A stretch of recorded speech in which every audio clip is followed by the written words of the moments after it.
And good evening to you. On this Wednesday, we're tracking flooding and evacuations at this hour. The latest evacuations right now is in Brown County. It's near Highway 172.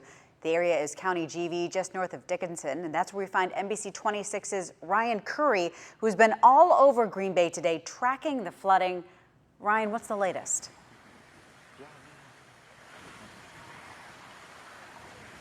John and Nina, it's been a day filled with water levels on the rise and residents being forced to evacuate from their homes and businesses. You can see here County Road GV completely submerged underwater. This area right off of 172 is under a code red, which means any resident who lives down Monroe Avenue is forced to evacuate and leave their homes as soon as possible. The notice came this afternoon just after 4 o'clock.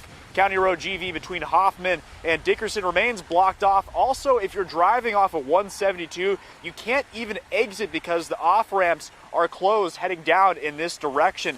But the flooding threat is not just bad here, but also up north in Green Bay, where residents off of Mason Street who were hit hard from the flooding in March are also keeping an eye on the East River to make sure it doesn't flow onto city streets. If the flooding does get worse, residents say they are prepared for it, and Brown County Emergency Management say they're prepared to open up shelters for those being evacuated.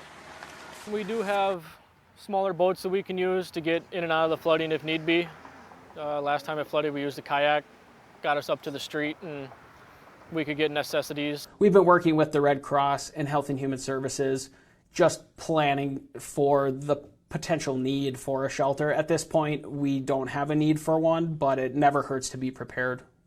Emergency Management did say they called around 12 phone numbers who live in this code red zone to warn them about the evacuation. They also mentioned that crews are going to be going all throughout Brown County, both here in Bellevue and up in Green Bay, to monitor city streets, especially near the East River, to make sure that floodwaters, if they do get high, they're able to safely evacuate residents in a safe fashion. Reporting live in Bellevue, Ryan Curry, NBC 26.